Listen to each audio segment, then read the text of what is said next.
بسم اللہ الرحمن الرحیم۔ السلام علیکم دوستو۔ کوئٹہ گلیڈیٹر اور ملتان سلطان کے درمیان راولپنڈی میں کھیلے گئے میچ میں جہاں دلچسپ مقابلے کے بعد ملتان سلطان نے کوئٹہ گلیڈیٹر کو شکست دی ہے، وہاں کئی اہم ریکارڈ بھی بنے ہیں۔ دوستو، ویڈیو میں آگے بڑھنے سے پہلے آپ سے گزارش ہے کہ ویڈیو کو لائک اور شیئر کر دیں اور چینل کو سبسکرائب کر دیں، ساتھ دیے گئے گھنٹی کے بٹن کو بھی دبا دیں تاکہ پی ایس ایل کی اپڈیٹس آپ کو بر وقت ملتی رہے۔ عثمان خان نے پی ایس ایل کی تیز ترین سنچری بنائی ہے۔ عثمان خان نے 36 گیندوں پر اپنی سنچری مکمل کی ہے۔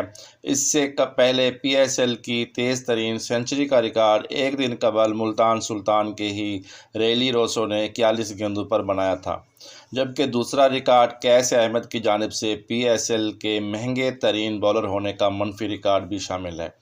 انہوں نے اپنے 4 اوورز کے کوٹے میں 77 رنز دیے اور یوں پی ایس ایل کی ہسٹری کے مہنگے ترین بولر ثابت ہوئے، جبکہ ان کے پہلے اوور میں 27 رنز بنے تھے۔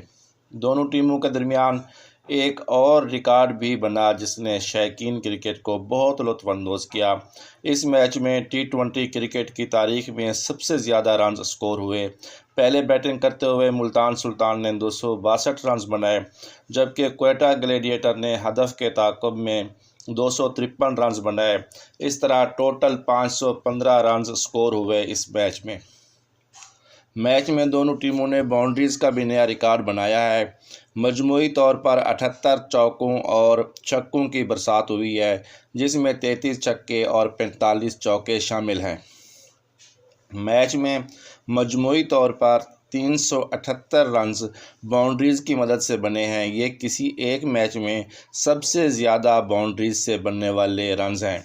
اس سے قبل کیریبین پریمیئر لیگ میں جمیکا تھلاواز اور ٹرینگو نائٹ رائڈرز نے باؤنڈریز سے 362 رنز بنائے تھے۔